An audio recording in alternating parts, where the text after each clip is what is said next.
Welcome to All New Look Back in Amber, the official podcast from us, Newport County fans. From exclusive interviews to interesting inside insights, since 2010 we've been the best place to be for all things audio. Coming up in the next 45 minutes, I'm Lamsie and I'm asking all the big questions. I'm Stephen and I'd like to know whether you think giving our opponents a head start is the root cause of recent poor results.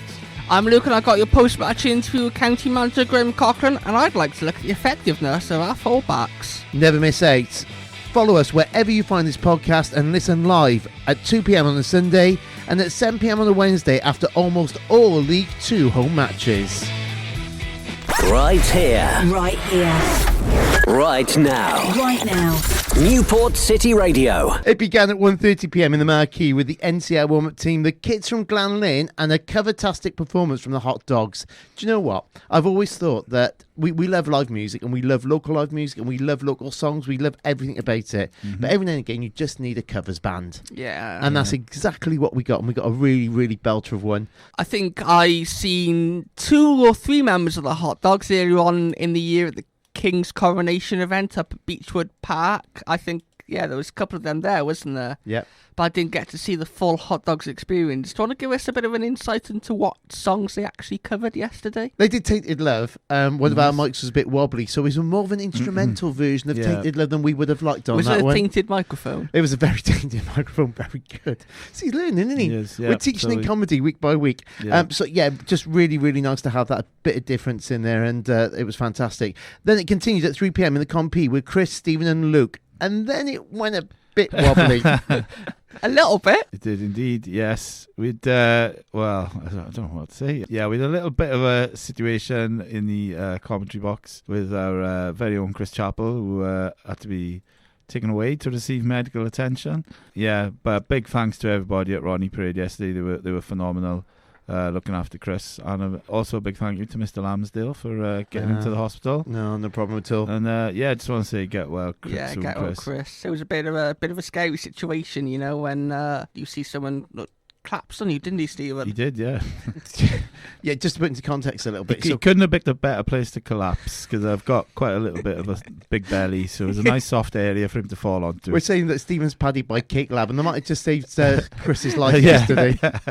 But we should just say, yeah, he's rushing over to the game because he's running a little bit late and he tripped over a little bit, and then it led to a broken clavicle. Is the official? Yeah, we've all learned what a clavicle is. We had to Google it. Yeah. So with it, and again, just everybody asking about Chris yesterday because obviously a few people saw what happened. Yeah. He's okay. He's well. He's safe at home. Yeah, he's going to be out of action for a little bit, but he's all in one piece, which is the main thing. That's the most important thing to come out of yesterday. No matter the result of the football game, I think the health and safety of our very own Chris Chappell was the number one priority yesterday. Yep. Yeah, absolutely.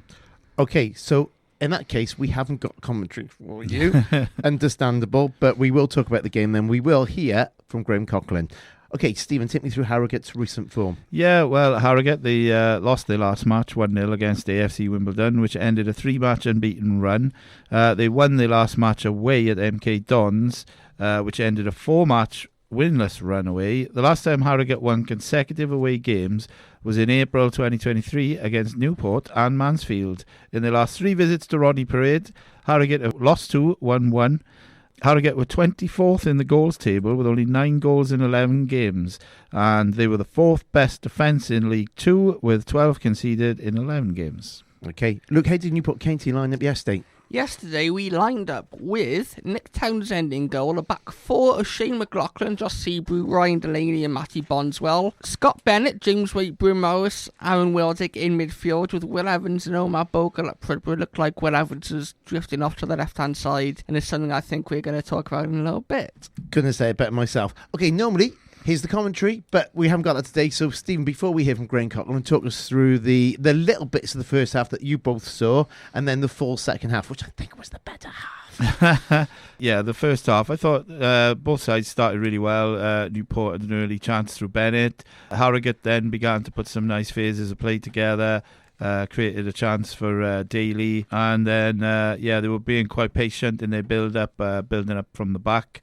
Happy to wait for opportunities. That's as far as I saw in the first half. Yeah, so at that point it was quite an even match from what I saw. Okay, so Luke? Yeah, I think in the first half, and when I jumped on commentary for the end of the first half to take over from what the guys were doing, one thing I noticed a little bit more is that Harrogate were more than happy to pass the ball around the centre-back, so we weren't putting too much pressure on them. We kind of sat off them when the ball was in their half. Like I say, their centre-backs are more than happy just to pass the ball around to their full-backs or to the holding midfielders, or because we know they like to play a very rigid 4-2-3-1, bit like what we've played at times this season. Okay, second half. Yeah, well, second half, I thought Newport were really predictable with their play. Far too many long balls, too easy for Harrogate to defend. You wanted that to come out with that bit of urgency as well, but I think it was kind of lacking, really. Yeah, and then poor defending for the second goal. Cross comes into the box. O'Connor, I think it was, at the back post, heads it in. And then fair play to Graham Coughlin. I think he tried to change it. He could see what was going wrong. So he brought on Keeban Rai and Lewis Payne on. He was great yesterday, Keeban Rai, in his small cameo. I wonder if it would be the absolutely Katie man of the match. We'll find out later. So what he did then was he changed it to a 4-1-3-2, and they were kind of... Yeah, and I just think they had far more urgency. Keeban Rai looked really, really good out on the right-hand side. And then when they actually played a bit of football, they actually managed to get a goal. Good for Will Evans to get another goal as well. And I think as the second half went on, I think there was only really one team trying to kind of win the game, which was Newport. I think Harrogate were happy sitting back, but Newport just didn't have that quality in the final third, which they needed. So, a bit of a disappointing performance, really. It was a good opportunity against the side that, were in and around you in the table, and you need to be beating them at home, really. Especially after the win on Tuesday night against Colchester, back-to-back games in the space of 4 days of Rodney Parade, a really good chance to put September behind us and into October with 2 wins from 2. We know how difficult this month is going to be. The games come thick and fast in this month, so I think even a point out of yesterday's game from where we were 2-0 down, if we were to rescue a point, snatch almost victory from the jaws of defeat, I'm going to say, I think if we were able to get a point, 4 points from 2 games with Rodney Parade, especially with the amount of injuries we got at the moment, that would have been phenomenal. And as you say, Stephen, there was only one team looking lively in that second half, especially towards the end of that second half, and that was Newport County. But unfortunately, we didn't get our rewards. Okay, so luckily for us, we didn't have to speak to Graham Coughlin after. No, we didn't. We left it to Luke. Let's hear what happened. Let's be honest, did we deserve a point? Probably did, yeah, but you got to do more. We didn't turn up in the first half. Can't perform like that in the first half and expect to take out now again. Yeah, how disappointed are you with the manner of the goals that you conceded? Oh, I'm fuming. Not just today, but it's been over the course of a few weeks. It's the goals. That's probably from Accrington, the first game of the season. We just ain't defending properly. We're soft, and those soft moments we're getting punished. We're young, we're naive, we're raw, and teams are hitting us. We are a little bit frustrated with circumstances, but we can't use that as excuses. The first half performance wasn't good enough. The 2 goals we conceded was terrible, and we can go back to Tuesday night's goal. We can go back to next Saturday's goal. We can keep going. At this moment in time, we need 1 or 2 back. We need 1 or 2 of our senior players to come back and help us out. From an attacking point of view, it didn't seem that you got going until they scored their second goal. Can you put your finger on why? Well, it's very, very hard to get going when the game just keeps breaking and stopping and the whistle keeps going. We couldn't get any fluency or any intensity to our play, and that's one side of it. But we didn't do enough to get our game going. Yes, they came in and they set in 4-4-1-1. They set in their banks and their blocks, trying to hit us on the counter-attack. A good away performance from them, a good solid away performance, but we didn't have the to go over that or to go around that is very difficult given the personnel that we have. So yeah, there was a lot of sideways and square passes. In the second half we tried to come out and hit some diagonals. We tried to get the ball a little bit wider and put crosses in the box. You could obviously see a little bit of a change in our approach in the second half.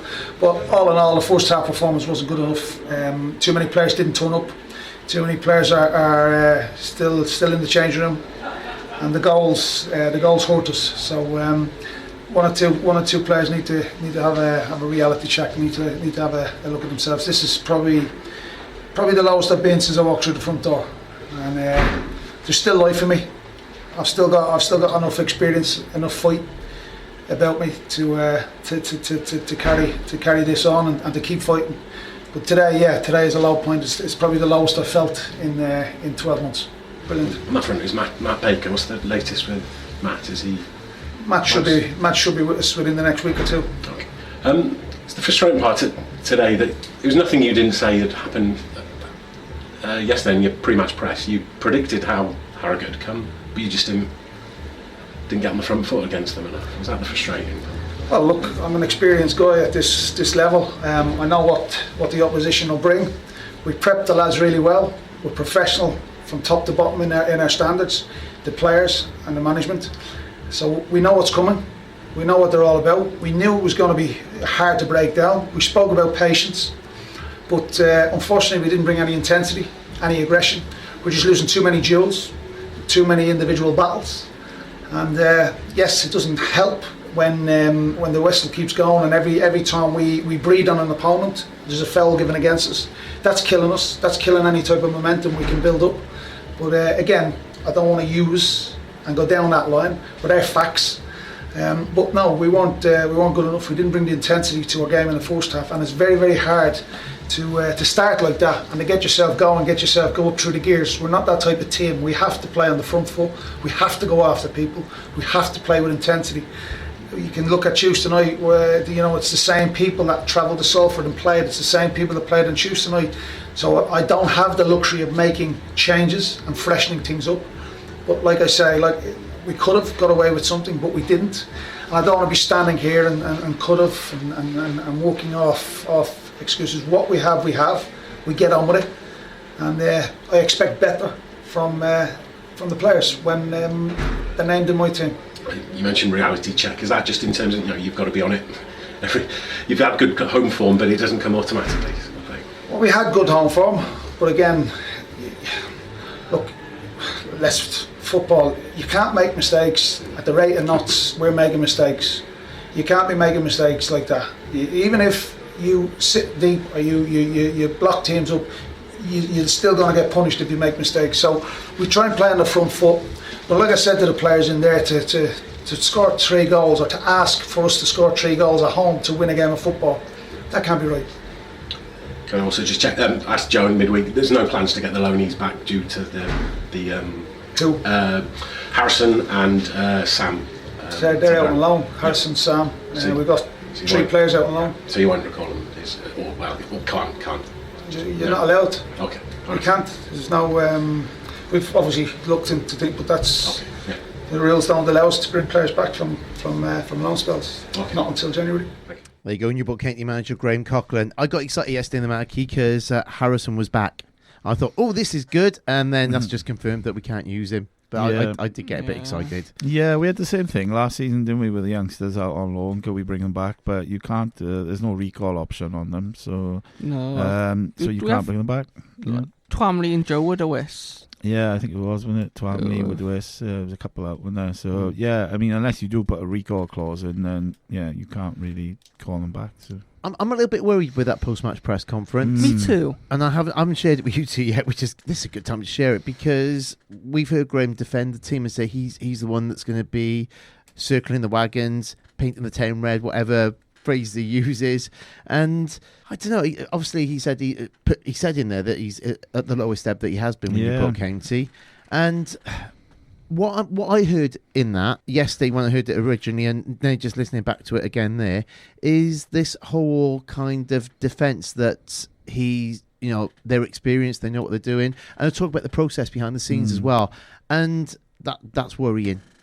And I saw some of the silly things on Facebook, or not silly, it depends on, everyone's entitled to their view, aren't they? But, just wondering about the manager's position. I'm there thinking, Yeah, I think he's, because we know full well, don't we? He doesn't like losing, and he probably doesn't like losing. especially when his team have not played well. And I think he kind of alluded to it there. He got a bit frustrated, so did the whole ground with the officiating. And he's right, every time a Newport County player went near a Harrogate player, the whistle was going. And like you said, yeah, it's difficult to kind of build momentum there. I think, and he said, they didn't get going, and then it's hard to kind of pick yourself up from a, you've got to come out on the front foot, and then, then maybe, because if you start off slow, it is really hard to kind of to build up to the, with that intensity. So, yeah, I thought it was interesting that he said that it's the lowest he's felt. I mean, because he spoke about like they prepared well for Harrogate, they knew what was coming, and so, I suppose he's done his part, and then but the players haven't delivered, so he's probably a bit frustrated with that as well. And like you said, he hasn't got the luxury to make changes, so it is kind of, he's going with what he's got because he's got not really much options. Yeah, he said as well about the team being young and naive, especially defensively. You look at the defence yesterday, we had Josh Seabury there, who's making his second start in the EFL. He's come off the bench a few times in games, and I think he started the 2 EFL Cup games against Charlton and Brentford. And Matty Bondswell as well. It was, again, his second EFL start yesterday. And as Stephen, you alluded to there, he's working with what he's got, and that's all he can do. But you look at those two players there specific. I thought both of them had a decent game yesterday. Bondswell on the left-hand side, and Josh Seabury, I thought, didn't look out of place for an 18, 19-year-old who hasn't played much. Considering, he's not played league football over here before. He's come in and done a really good job, I think. And he's been thrust into a position which they probably didn't want to put him in. No, I think this Cochrane early said in his that himself. development. But I think he stood up well. He stood up well in the, like you said, in the EFL Cup games. I thought I was impressed with him. And I think he's done all right the last couple of games, yeah. He also described us as being a bit soft.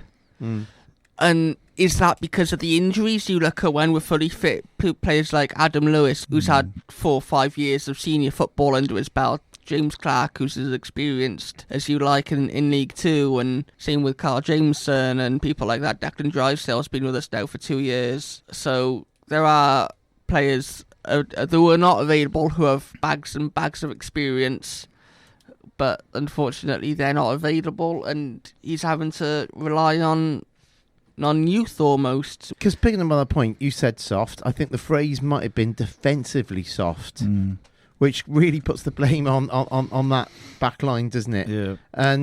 But it's not. It's reality, isn't it? We are where we are with it.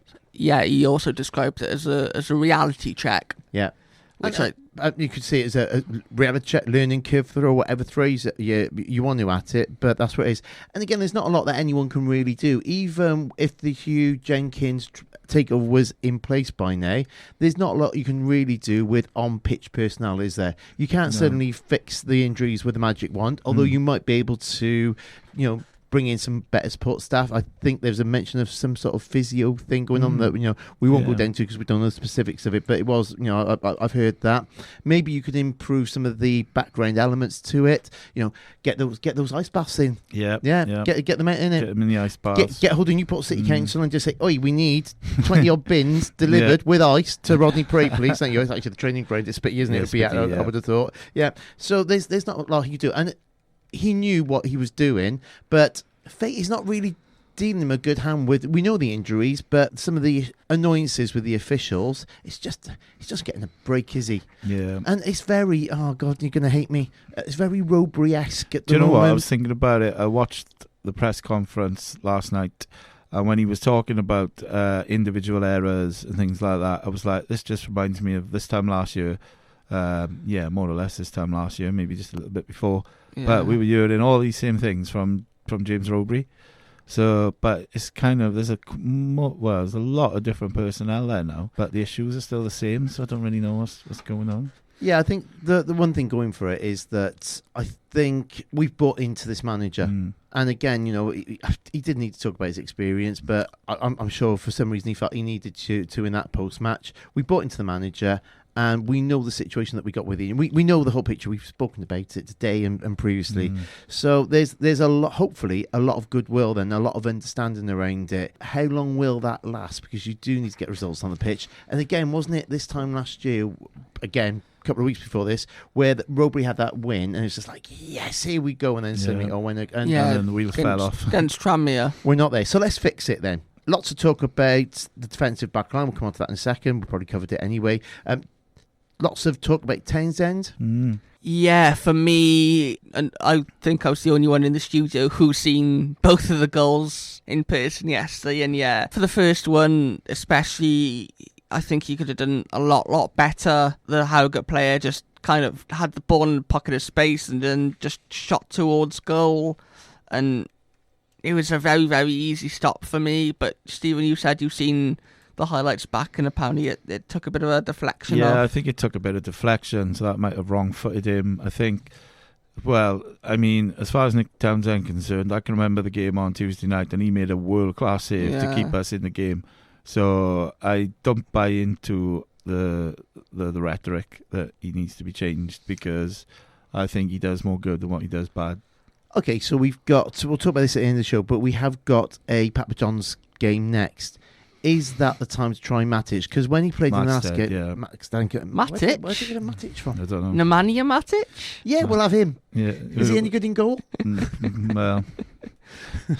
That will make the podcast. Yeah, so Maxted. I think he will. It's the Papa John's Trophy. Notoriously, we've seen number of changes, 8, 9, 10 changes in previous games in that competition. It's given the likes of Dom Telford a run out, and look what happened to him when we played him in the Papa John's Trophy. Went on to be the league's top scorer. Yeah, I think we'll see some of the younger lads. Cheltenham will come onto it at the end. They only scored their first league goal this weekend just gone. Yeah, against Derby. Yeah. Ex-County Lonely Rob Street with the goal. Obviously, we played them in pre-season. Have a listen back to our pre-season. So we were the last team that they probably actually scored against. Oh, great. Unless there's a EFL Truck Cup game or something. Yeah. Anyway, that's look forward in Amber. Let's go back to this game a second. My fault. I took us down this route. Bogle, should he be dropped? Ooh, tough question. It's a naughty question. It's a very naughty question. You know what? I think I said it to you yesterday, Stephen. We look a completely different team without him. Yeah. And I mean that in the nicest way possible.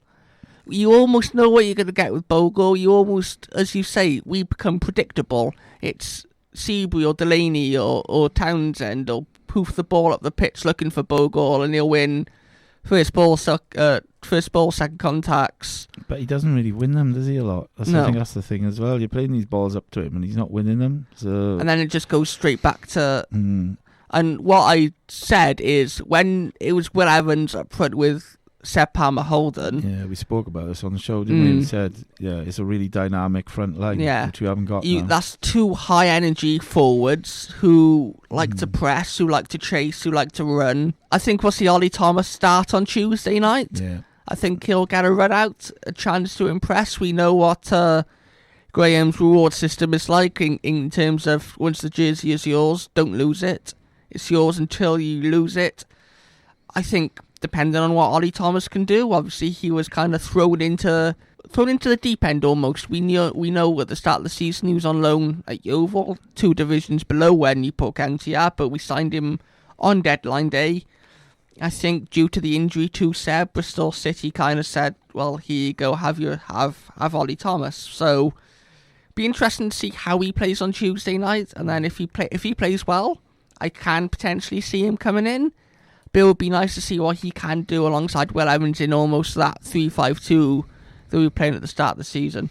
Yeah, I think for me what I would do is I think Ollie Thomas needs more time on the pitch, not 10 minutes. Yeah. I think he did quite well in 10 minutes yesterday. He nearly created a goal, didn't he? But for me, I think around 60 minutes, I'd take Bogle off and then I would give him half an hour.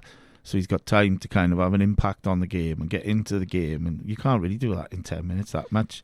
So I think his options are limited on Tuesday night, to be honest. I think there will be some changes, but we haven't got the players. You've got people like Nathan Wood on the bench, who I think will start. Lewis Payne will start. Interesting name to throw out here, Matty Baker. No, he's 2 weeks away, he said. He said he's been on the grass, though. Yeah, but he said in the press conference, didn't he? He was asked about it. He said 2 weeks, so he won't be playing. So there's not a lot of options there, unless you fill it with academy players. Maybe. Yeah. Could be, yeah. I mean, I'm just going by what he's saying, so we'll find I out. take his word for it. It just feels to me that, and help me out here, because you two get the game better than I do, right? But it seems for me that Will Evans shouldn't be out on the flanks. He should be absolutely in that striker role with somebody supporting him. Yeah, or at least him and Bogle a little bit closer together in some sort of way. And I don't know how you do that, and maybe you can help me out with that. Going back to what I just said, when it was Will Evans and Seb Palmer-Hoden at the start of the season up front, it seemed like they had a really, really good understanding of each other. And I'm sure Will Evans and Omar Bogle will have that same or very similar understanding. So yeah, I think. So is Evans too far away from Bogle at the moment? Yeah, I think so. We've seen Evans almost play in his natural left midfielder, left winger role. I would like to see him move more centrally, because we have seen at the start of the season when he is more central, he can play well and he does get you goals. I think he's the joint League 2 top scorer now with Jake Young of Swindon, who we play next weekend. But yeah, I think we need to see him move that a little bit more centrally, in my opinion. Okay, Declan not playing yesterday. Thoughts on that? Yeah, he's got an injury, hasn't he, as well? So I'm not sure how serious it is, but I think they just didn't want to risk it. No. Yeah. He said in his post-match interview that he shouldn't have. He's almost been thrusted in there, needs must, and he shouldn't really been risked all this time. So there's an injury there, yeah. Okay. I think he's bit of a knock. We didn't really want to risk him for the sake of losing him for a little bit longer. I think it's a wise thing to, even if he wasn't injured. I know that we need as much experience on that pitch as possible at the moment. I think that Declan just needs to get him properly fit, because he's just coming for some stick, isn't he? And I think he's a better player than what that injury is allowing at the moment. Is the way I see it. Okay, Luke, available players. Have we got any? It says unavailable players on my script. You take it any way you want. So we will go through the unavailable players. We have Matty Baker, who we just mentioned, James Clark, who was with you yesterday in the marquee, Kyle Jameson, Harry Charsley, Randy Zanzala, Seb, who we've mentioned quite a bit on this podcast, who was with you yesterday, Declan Drysdale, who we just talked about wasn't risked, and Adam Lewis, who's with you on Wednesday. You get a Tuesday evening. It's an all-star lineup in the marquee. It is. The playing side's loss is the NCL Women's game. Yeah. Game. I can't speak. Can I just add something really, really quickly? We mentioned off air about XG, and you being an Everton fan, and you're loving XG at the moment. I'm loving the XG. Yesterday's XG for the Newport County versus Harrogate game. Newport County had 1.21 expected goals compared to Harrogate's 0.86 expected goals. I don't know how much you want to read into that, but according to that, Newport County should have won by a goal to nil, maybe. I'm just glad that XG no longer stands for ex-girlfriend, because that used to scare the life out of me, that. But there you go. So I'm happy there's a new XG in town. Okay, Stephen, what have we got coming up next? Yeah, so coming up next, I'm going to be asking, is giving our opponents a head start the root cause of recent poor results? Okay, before that, it's time to announce the absolutely Katie man of the match. I just thought I'd have the same effect because I'm feeling it today. So yesterday, for the absolute county man of the match, your options were Will Evans, who scored the goal, Scott Bennett, Ryan Delaney, who got the sponsors man of the match, and other, which you can let me know in the comments. Stephen, of the limited game we seen yesterday, who was your man of the match? Keeban Rai. Okay. Yeah. With 41% of the vote, Will Evans. Oh, okay. Oh, right. Well, he did score, I suppose. But yeah, I think another positive to take out the game is Will Evans now scored in 2 consecutive games after 4 without scoring. So, yeah, that's there's always an upside, isn't there? That's fair, because he's still scoring. So we've scored in. We've only not scored in one game this season as well. So we are scoring goals too. By the way, I've got to make obvious, but no, we don't let Bogle go. We keep playing him, but we just try and get some sort of like click going there. Yeah, Sorry, I've got to mention that bit. Right here, right now. Newport City Radio. So for my talking point this week, I'm going to ask, how costly is giving the opponent a head start going to be? I'm going to cast us back a couple of weeks after the AFC Wimbledon match. I spoke about Newport County being the comeback kings and how important getting points from losing positions could be, if you remember. Do you remember? I do remember. I feel like we should have some flashback music. Yeah, playing the clip from a previous episode, but yeah. God, we're not that good. Yeah, no, yeah. We're not funded by the license fee. If we were funded by the license fee, no, I'm all right. I'm okay. Yeah, but I've noticed, well, especially in the last 4 matches, the opponent has scored first, and Newport County have won 1 and lost 3. So I'm going to ask the question, and then I'll go into a few other little things. So, Luke Lewis, how costly is giving the opponent a head start going to be? Vital. We've noted, as you just rightly mentioned, that previous games we are the comeback kings, but I don't know whether it's because of injuries or lack of options that comeback ability, bounce back ability almost hasn't been there. You look at yesterday, didn't win. Tuesday, yes. Yeah. We came from behind to win, but that was our first win since before Brentford, as you said. We haven't won in the month of September. 2 seasons running. Yeah. So I think your talking point was almost a bit of a curse. Because since then, we didn't come from behind at all to win. Yeah. But I think we did get points out of the game. I think it's vital. As Graham Coughlin said in his post-match, you can't be asking your players to score 3 goals at home to win games of football. I mean, everyone would love to see their team score 3 goals at home to win games of football. Oh, yeah, that would be good, wouldn't it? But it's just not possible week in, week out. But I think it is costly, because I don't know whether it's a mentality thing, but when people score their goals at Rodney Parade first, it just seems like it sucks the life out of Rodney Parade. The ground goes flat. It does, yeah. That there's a bit of a negative mood, as you said yesterday. Yeah. During that second half, it was I haven't seen that for about a year. Yeah. But this time last year, I think there were a few boos at the full-time whistle. Yeah, I think they were aimed at the officials, not the manager and the players maybe, but I think it's more the officials they were frustrated with. But yeah, it was weird yesterday afternoon. And that's really interesting what you just said there, Luke, because you said, is it a mentality issue? Because this was, again, very reminiscent when Graham came in last year and said that there needs to be a bit of mental toughness there. And it felt that we've got that. I just don't think yes is the answer. We need to be very careful, Stephen. We've got to make sure that doesn't happen. What do you do when you've got so many injured players? And again, we're going back to that, but that is the fact out there. And you've been working with a group of players, working on their fitness, working on their mentality.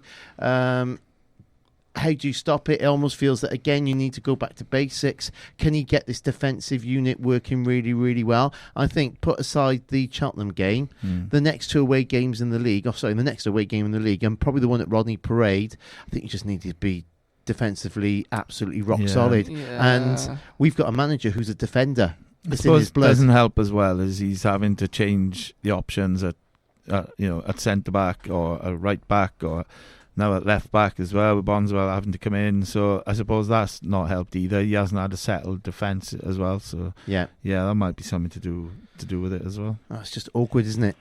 Yeah. So Luke, what's next? So coming up next, I'd like to ask about the effectiveness of our fullbacks. New season means new kit. New school year means new uniform. Newport Credit Union will help you through it. To find out more and see how to join them, search online for Newport Credit Union. Right here. Right here. Right now. Right now. Newport City Radio. So as I just mentioned there, for my talking point this week, I want to ask about the effectiveness of our fullbacks. It's something that I've noticed watching Newport County this season, that our fullbacks are not as effective as last season. I don't know whether it's because we're playing a back 4 rather than a back 5. But before I go into one or two stats, Stephen. Hello there. Are our fullbacks as effective this season as last season? Well, I mean, last season we were blessed when we had, we had Cameron Norman, we had Aaron Lewis, we had Adam Lewis as well until he got injured. The two Lewises were putting in loads of assists when they both got really good numbers. Maybe Cameron Norman not so much, but yeah. So I think obviously we've got different personnel now apart from Adam Lewis. I think at the start of the season, I think Adam Lewis was starting to get into his groove and he was starting to have an influence on games. He got a couple of assists, got a goal. I think Shane McLaughlin's got a couple of assists as well this season. 1 goal, 2 assists. Yeah, so he's contributing. Yeah, Lewis Payne's now got 2 assists, hasn't he? Bonswell's got an assist as well in the EFL Cup. So I don't really know because I don't know the figures compared to, say, where we were this time last year. But I would probably say maybe they're not as effective. But that, like you said, that could be down to the formation as well because they are playing a back four, not so much because Cameron Norman and Aaron or Adam Lewis were just like high up the pitch so they're not as high up the pitch at the moment. But I think at the moment, they've all got a couple of assists. So I think maybe not as much, but I think they are contributing, yeah. Lamsie, for you, are they effective from what you've heard and seen this season? I think it's really hard to answer that question directly. So effective is such a weird word, isn't it? Comparisons to last season, you can make those as well. We're just not getting a fair crack at putting like you just said earlier, a structured defence unit out there, a regular defence unit out there. And I think that's what you need to do. So I think, and again, asking for you to help on this thought, but maybe just for a couple of games, the whole team needs to go really, really defensive and just start clean sheets and build from there. Maybe almost like a carbon copy of 12 months ago where Graham Cochran took over, as you said, sort out the defence, get them rock solid, and then you build from there. Yeah, is that almost what you want to see happen for Newport County? Yeah, I think so. And I think Graham, when he came in the studio and spoke to us, I think he said that he expects his strikes to be part of the defence as well. And everyone pitches in right now. I think you've just got to forget about scoring goals for a minute. Just protect the goal. Can that be done? I don't know. How do you go about doing that?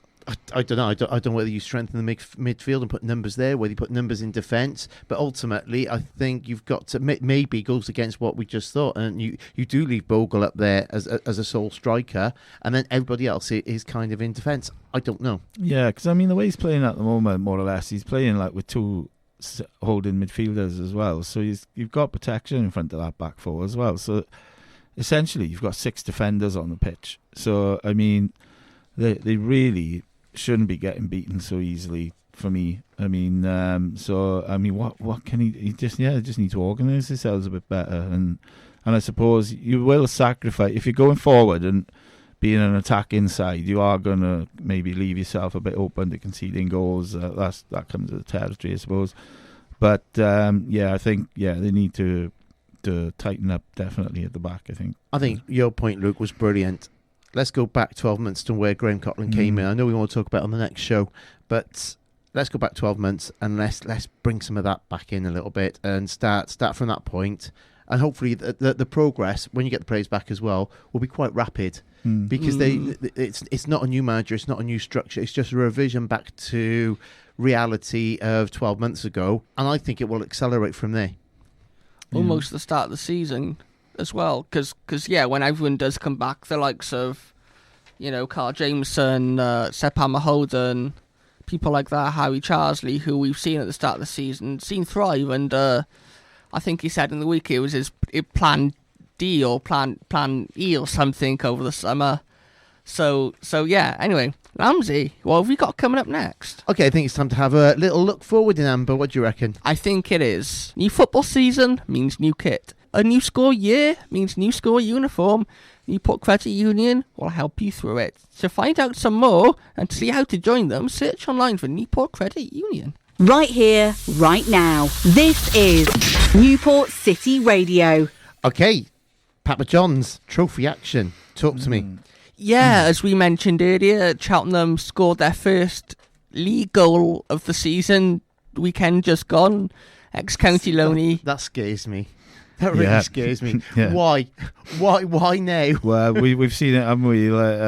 Because like I said earlier, Harrogate were low scorers, came and got a couple of goals against us. Colchester got a goal against us, and we're like, I think Bradford as well, wasn't it? We were like, oh, Bradford of this, and then they go and whoop us. So I'm a little bit tentative about Tuesday, to be honest. I think we will make a couple of changes. I think people like Kiban Rye will start, Ollie Thomas, Lewis Payne will start. He'll give people like McLaughlin and Bogle, Evans a bit of a rest. Maybe one or two academy lads might get a couple of minutes as well. We've seen Corey Evans on the bench yesterday, so I think we might see one or two younger players who we haven't really seen feature this season.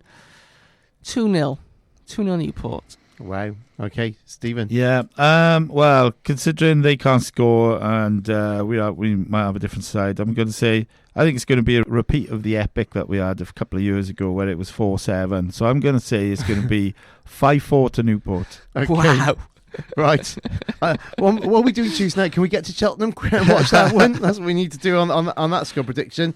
Okay, then back to league action on Saturday, the 14th of October, which is Mammy Lammy's birthday. Oh, happy birthday, Mammy Lammy. And I can't spend any time with her during the day because I got the food festival in Newport. Okay, away to Swindon. Luke, give me a score prediction. Michael Flynn, Swindon. I know, and nobody's really worried about that now, are they? It seems that he's done the whole Walsall thing. Yeah. Coming soon as well. Well, it's not the X now, is it? It's the XX. I suppose. Yeah. The XG. Yeah. The X-Gaffer. Yeah. Is it XXG? Yeah. You need to copyright that phrase before I'm on it. Get in there. Newport, Swindon, one of the top scorers in the league. Like Newport, defensively, they're not as solid as other teams we've come up against this season. 3-2 Newport is going to be a bit of an epic. Okay, I like it. Stephen? Yeah. Oh, yeah, Swindon. We haven't got a very good record, I think, going there, have we? But I'll go for a 1-1 draw. I'm going to go 0-0. Please, just give me 0-0s. That's all I want right now. So you're predicting 0-0 against Cheltenham, 0-0 against Swindon, 0-0 against Walsall. I wouldn't say they're against Cheltenham, but talking of Walsall, they're here on Friday, the 20th of October, not a Saturday game, a Friday game. I know, great. I know, and all request disco, because it's an evening game, so we didn't get around to playing all your requests the other day. Can I request that I take the night off? Me too. I think you two have had enough time off in the last two games, so no, you two get back to it. So what's the score going to be, Luke? Ooh, Priestley Farquharson might be making his return to Rodney Parade, who obviously went to join Walsall in the summer. 1-0 Newport. Yeah, I think I might go for a 1-0 as well, actually. Okay. Will the guys be right? Find out very soon. Thank you for taking time out to listen today. As always, we'd love to read your thoughts about our thoughts on Facebook, Twitter and Instagram via a direct message. And we're also on email, contact@newportcityradio.org. Love to hear from you. We will catch you on Sunday, the 22nd of October at 2 p.m. as we continue to look back in amber at the 2023-24 season. More talking points, more banter and more top-class analysis. Right here. Right here. Right now. Right now. Newport City Radio.